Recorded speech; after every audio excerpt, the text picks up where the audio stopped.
আমায় ডাকছো? তুমি কি গো, সকালে উঠে একটু ঠাকুর দেবতার নাম করছি, তুমি আমার ঝাঁটা দেখালে? উঠুন ঝাড় দিচ্ছিলাম, তো হাতে ঝাঁটা থাকবে না তো কি রজনীগন্ধার স্টিক থাকবে?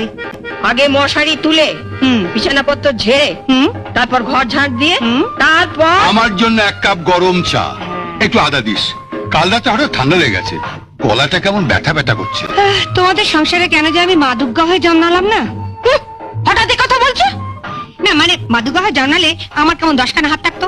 একখানা হাতে তোমার মশারি তুলতাম, আরেকখানা হাতে তোমার বিছানার চাদর পাল্টে দিতাম, আরেকখানা হাতে ঝাড় দিতাম, আরেকখানা মানে আদা আদা থ্যাতলাতাম। শুনলে না, দাদা বললো আদা দিয়ে চা করে নিয়ে। আদাটা আগে না থ্যাতলালে চাটা করবো কি করে? আগে থ্যাতলাবো না ঝাঁটাবো? ঝাঁটাবে মানে মানে আগে উঠোতে ঝাঁটিয়ে দেবো না দাদার জন্য আদা থাকলে চা করেন? তোমার যা ইচ্ছে তাই করো, মেয়ে হয়েছে একখানা। আরে বরঞ্চ ঝাঁটাই, তুমি আমার উপর যা রেগে আছো, সব কাজ ফেলে দাদার জন্য আদা থেতলে চা করে আনলে তুমি আমার ভালো মানুষ দাদাটাকেই থেতলে দেবে।